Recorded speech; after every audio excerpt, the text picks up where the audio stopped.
On this Tuesday night, an enormous explosion blasts through Beirut. The destruction, the mass casualties, and the search for the cause. Also tonight, pandemic prediction. Canada's chief public health officer on how much longer our new reality could last. Moving beyond calorie counting. What we've done up until this point hasn't worked. The new guidelines on treating obesity and why it should be considered a chronic disease. And a medical diagnosis more than 70 million years in the making. What dinosaurs and humans have in common. Global National with Donna Friesen. The destruction is overwhelming. This is the port in Lebanon's capital, Beirut. Rubble everywhere. Buildings blasted open, vehicles flipped and smashed. Those caught in it, those who survived, dazed and bloody. Hospitals already struggling to cope with COVID-19, now flooded with so many blast victims, some are being treated outside. Officials say at least 78 people are known to have died and almost 4,000 are injured. The Red Cross has put out an urgent appeal for blood donors. Lebanon has a history of conflict and of bombings. But the scale of this is like nothing else. Good evening and thanks for joining us. The massive explosion was so powerful, the shock wave was felt hundreds of kilometers away. Lebanon's internal security chief says it happened in an area in the port that housed highly explosive materials. The cause is not clear yet, but as Crystal Gamansing reports, the damage certainly is. The massive plume of black smoke rising up over the port, impossible to miss. Mixed into that smoke, flashes of light, believed to be fireworks going off. Even those in cars during the evening rush hour grabbed their phones to record the dramatic scene. But no one was prepared for what came next.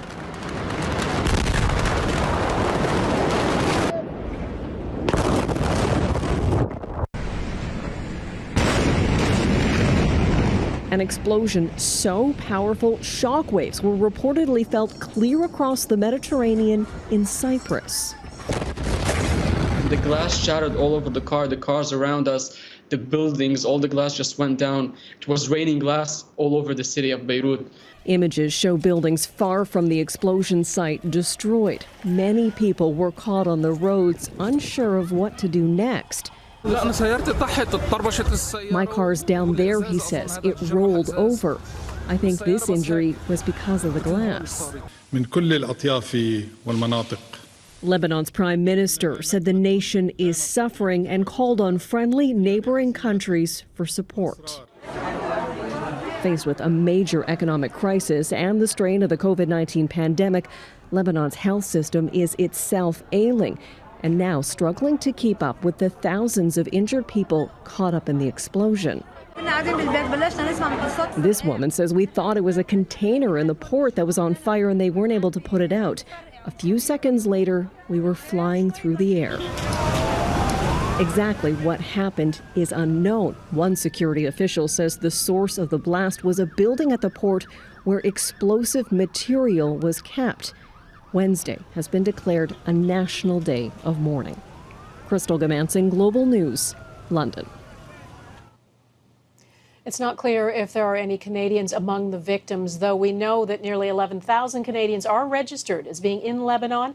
Prime Minister Justin Trudeau has offered Canada's support to the country, tweeting absolutely tragic news coming out of Beirut. Canadians are thinking of everyone who has been injured and all those who are trying to locate a friend or family member or who have lost a loved one. We're keeping you in our thoughts and we stand ready to assist in any way we can. And Canada's Foreign Affairs Minister tweeted, tragic news out of Beirut today. Canada is closely monitoring the situation. Our hearts are with the victims and their families. We stand with the people of Lebanon and the diaspora during this difficult time, and we are ready to assist however we can. He urged any Canadians in need of emergency consular assistance to contact the government. Before this explosion, Lebanon was already crippled by the worst economic crisis in years. Decades of political mismanagement, corruption, and overspending have accelerated in recent months to the point of economic collapse. The Lebanese pound has lost 80% of its value since last October. Pandemic restrictions have led to job losses, poverty, and despair. Unemployment is at 32%. Many parts of Lebanon only get 2 or 3 hours of electricity a day. Bread, a staple of the Lebanese diet, is in short supply because the government can't fund imports of wheat. The charity Save the Children estimates more than 900,000 people living in and around Beirut do not have enough money to buy food. And talks with the IMF about a $10 billion bailout stalled in July. Shifting now to the COVID-19 crisis, there's a new warning about the ripple effects of the pandemic. The United Nations says the world faces what it calls a generational catastrophe in education, and it says countries must make reopening schools safely a top priority. According to the UN, as of mid-July, schools in more than 160 countries were closed, more than 1 billion students were affected, and at least 40 million children have missed out on preschool. The UN says it's the largest disruption in education in modern history, and it could undermine decades of progress. We are at a defining moment for the world's children and young people. Once local transmission of COVID-19 is under control, getting students back into schools and learning institutions as safely as possible must be a top priority. The World Health Organization is warning Russia to proceed with caution after it announced mass production of a COVID-19 vaccine will begin this fall. Russia claims it's on the cusp of a vaccine for COVID-19, though there are widespread reports scientists rushed through tests and injected themselves with the prototype to speed up the process. The WHO urged Russia to follow established guidelines for safe and effective vaccine development. It says 6 candidates have progressed to phase 3 levels of testing. The Russian vaccine is still in phase 1. Here at home, Canada's top doctor is trying to temper expectations about a vaccine. Dr. Theresa Tam says even if an effective vaccine is developed, it won't be widely available immediately, and it won't mean a quick return to normal. As Mike Couture reports, Tam says Canadians should get used to the idea of living with restrictions like physical distancing and masks for several more years. It's likely that there won't be enough vaccines for the population as the vaccine rolls out. A sobering statement from Canada's chief public health officers as a number of vaccines show significant promise in stage 3 of development. And Dr. Theresa Tam followed that up with another dose of reality. We're planning as a public health community that we're going to have to manage this pandemic, certainly over the next year, but certainly maybe planning for the longer term of the next 2 to 3 years. Not what weary Canadians want to hear as they long for a sense of normal to return, be it patios or restaurants fully reopening. Complacency is probably one of our most dangerous aspects to our management of the virus and to our response. That's why physical distancing and wearing a mask will continue to be important to prevent the spread of COVID-19. Now, that advice hasn't changed in recent weeks, but Alberta is changing its stance on masks for school kids, now saying it will be mandatory for all children grade 4 and up when they head back this fall. The current evidence indicates that the older a child is, the more similar their transmission may be to adults.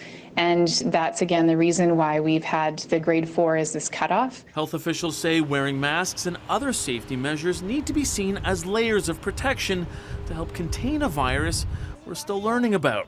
The COVID-19 Alert app is supposed to be another layer, but it also appears to have limitations. Some phones are too old and cannot adopt this app, and ironically, the people who are most likely to need it cannot access it. So it's incumbent upon the app developers to find a solution. Dr. Theresa Tam echoed that sentiment, but still hopes as many people as possible will download it to help increase its success, saying it's one of many tools public health officials are using in the fight against COVID-19. Mike Couture, Global News, Ottawa. And you can find more on Canada's long-term plans, including back to school, on our website. Some parents are forming pandemic pods in order to keep homeschooling their kids. That's at globalnews.ca/globalnational. The American president has further complicated questions about the Chinese-owned app TikTok. Donald Trump, who said he might ban TikTok, now says the U.S. Treasury should get a cut if an American firm takes over the app. The Chinese government is not happy about his threats. An editorial in the state-backed website China Daily called the plan a smash and grab and said the country will by no means accept the theft of a Chinese technology company. President Trump threatened first that he'd shut down TikTok in the U.S., then offered a 45-day reprieve to allow Microsoft to purchase the app from its Chinese parent company. The Trump administration is concerned about Chinese authorities accessing data of TikTok users, something the company denies. On the American East Coast tonight, tropical storm Isaias continues to pack a huge punch. It made landfall in North Carolina's coastline as a hurricane, and it's since been downgraded, but the storm has spawned tornadoes. It has now moved through Philadelphia, dumping heavy rain and winds of over 100 kilometers an hour. That downed trees and power lines and caused storm surges.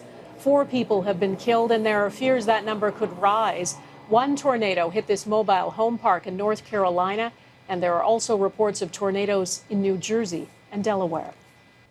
In South Korea, monsoon rains have drenched that country for 42 days now, the longest spell in 7 years. That's caused flooding that's forced 1,000 people to flee their homes, and at least 14 people have been killed, including 3 members of the same family from New Zealand. A woman, her daughter, and her 3-year-old grandson were found dead after a landslide hit vacation homes near Seoul. Overhauling the approach to treating obesity. Coming up, the updated guidelines that go way beyond counting calories. Plus, seedy mystery, the unusual mail turning up across Canada and around the world. Also washed up on a desert island, the survival story of 3 stranded sailors.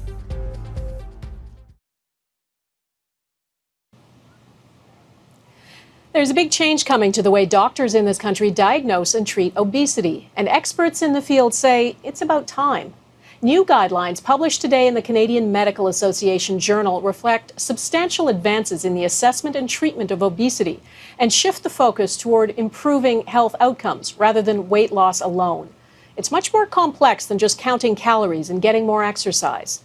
Experts say obesity is a complex chronic disease. And as Mike Drolet explains, the sooner that's recognized, the more people can be helped. What's the best way to reduce?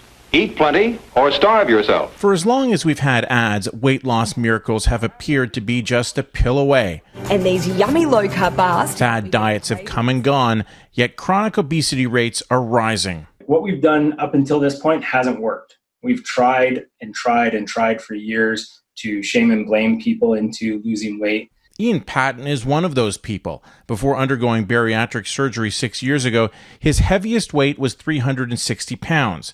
Counting calories and dieting didn't work for him. And as someone who is researching obesity for his PhD, he knew what he was talking about.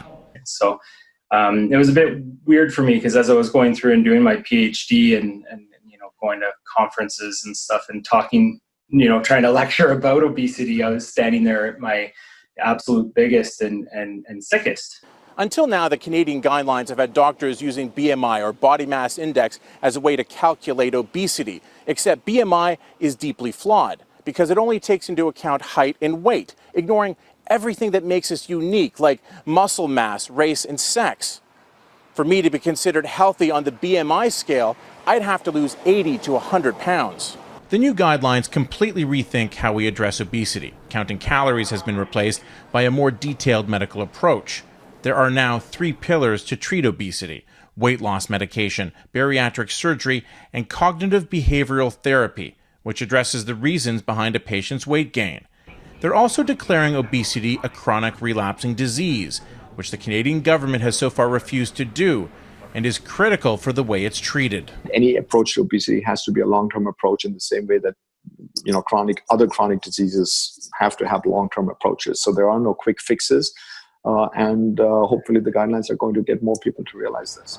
And ultimately get more Canadians the medical help they need. Mike Drolet, Global News, Toronto. CD deliveries rooting out the mystery of these unsolicited packages.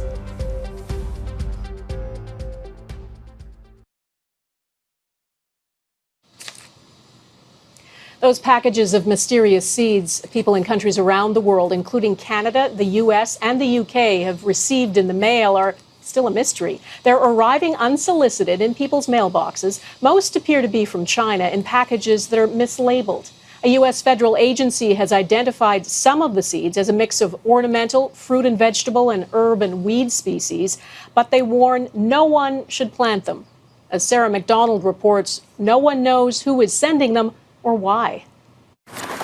There's something seedy cropping up in mailboxes across North America. There's like little grass seeds in there. And nobody seems to know exactly what's behind the unrelenting, unsolicited deliveries, landing on the doorsteps of thousands of unsuspecting people, like Natalie Dempsey of Alberta. I didn't know where it came from specifically, and I thought it was very suspicious, very odd. It's odd and highly suspect to officials on both sides of the border, too, with almost every province and most states reporting residents receiving packages containing mystery seeds. The small packets may look harmless, but experts warn this could be a scam or invasive species. We're not at the point that we can confirm anything yet. Of course, we are concerned. The Canadian Food Inspection Agency is urging citizens who receive unauthorized shipments like this to report it to their regional office. And while federal officials won't elaborate on the suspected origin of the packets, the U.S. Food and Drug Administration says most south of the border appear to be coming from China. If you find yourself on the receiving end of suspicious seeds, don't handle them, don't dispose of or compost them, and most importantly, don't plant them. They're a high-risk species for us because we don't know what they're there. And from what we've seen, there are actually quite a variety of seeds that have come in. As scientists work to dig up not only what the seeds consist of, but any substance they could be coated with, officials are investigating the intent of the senders. This is the package. It says it has jewelry. Who often deceive customs officials and recipients through mislabeling potentially malicious deliveries as everyday items. To have these mystery seeds being sent out, who knows? A little bizarre. With the seeds that should never sprout, already planting lingering questions. Sarah McDonald, Global News, Vancouver. Next, the prehistoric patient behind the world's oldest known case of cancer.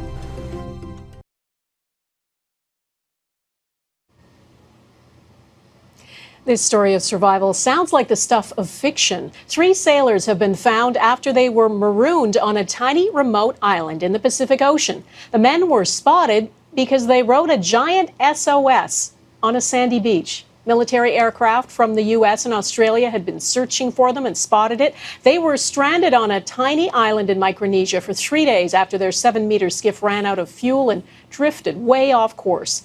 The Australian Defence Forces dropped off food and water for the men, and a Micronesian patrol boat is coming to get them. In an historic, or you could say prehistoric first, a dinosaur has been diagnosed with cancer. A team of Canadian researchers found evidence of bone cancer on a 76-million-year-old fossil. It's the same type of cancer that still affects some people today, especially children and young adults. Heather Urix-West explains. Osteosarcoma was the cancer that inspired Terry Fox to run his Marathon of Hope. The aggressive bone cancer also ultimately cost him his life. These cancers are most common in adolescents and young adults. They occur most commonly in the second decade of life. Young adults are at an increased risk of this cancer because of how quickly their bones grow. It's something they have in common with these prehistoric beasts. Dinosaurs had to grow a lot to reach full size, and now Canadian scientists have proof these animals suffered from osteosarcomas as well. This bone was discovered more than 25 years ago, and it was actually in storage in the Royal Tyrrell Museum, which is located in Drumheller, Alberta. The bone's unusual appearance was first thought to be because of a break, but after CT scans and a microscopic examination, the world's first dinosaur cancer diagnosis was made. The aggressive osteosarcoma tumor was believed to be present throughout much of the bone. The lower leg bone belonged to a Centrosaurus, a horned dinosaur that lived in what is now southern Alberta 76 million years ago. It would have likely been in a fair bit of pain. It would have probably been able to move around, but not at its full speed like normal. And it's possible that it would have spread to other organs by that point. Cancer isn't what killed the animal. Researchers believe it drowned along with hundreds of other members of its herd. But knowing the Centrosaurus had cancer shows us this disease has been a part of life and death for a very long time. One of the things that makes it so difficult to battle is the fact that at the core of it, it's written into the cell biology and the cell life cycle, and that's part of what makes it so ancient, but also perhaps so difficult to overcome. In the decades since Terry Fox's run, treatment advances have meant people with osteosarcoma today face a 70 to 80% chance of surviving more than 5 years, likely much better odds than a Centrosaurus would have had. Heather Urix West, Global News, Calgary. And that is Global National for this Tuesday. I'm Donna Friesen. Tonight's Your Canada is the research ship Nemeo, docked in Gimli on Lake Winnipeg in Manitoba.